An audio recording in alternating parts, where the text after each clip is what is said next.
দেখছেন কি একটা মেসেজ? তুই যদি এই মেসেজটা পড়তে পারস তোকে নগদ 500 টাকা দেবো। ও এইটা আবার জিগাই, তুই শুধু শুন। আমি প্রতিদিন আব্বার পকেট থেকে টাকা চুরি করি, এইটা আব্বা জানে না। এই দে আবার 500 টাকা দে আমাকে। আরে দাঁড়া, এটা আগে হুন। আমি প্রতিদিন আব্বার পকেট থেকে টাকা চুরি করি, এইটা আব্বা জানে না। এবার আমার 1000 টাকা দে, নাহলে তোর আব্বার কাছে এই বয়সটা শোনামো। তুই তো আমার মাইন্ড কাছে ফালাইলি।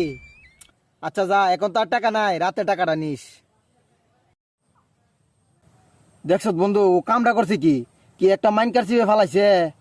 ভালোই হইছে, কালকা রাত্রি যে ডাব চুরি করছি এই কথাটা কইছি না, কইলে যে কি ফাঁসা ফাঁসলাম।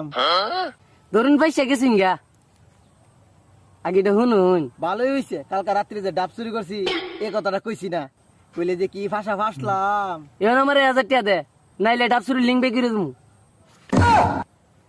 তোরও টিয়া লাগবো জানিস, হাঞ্জা পালা। আয় হায় দেখছু, এই জগৎ নরমের সাথে গরম দেখায়।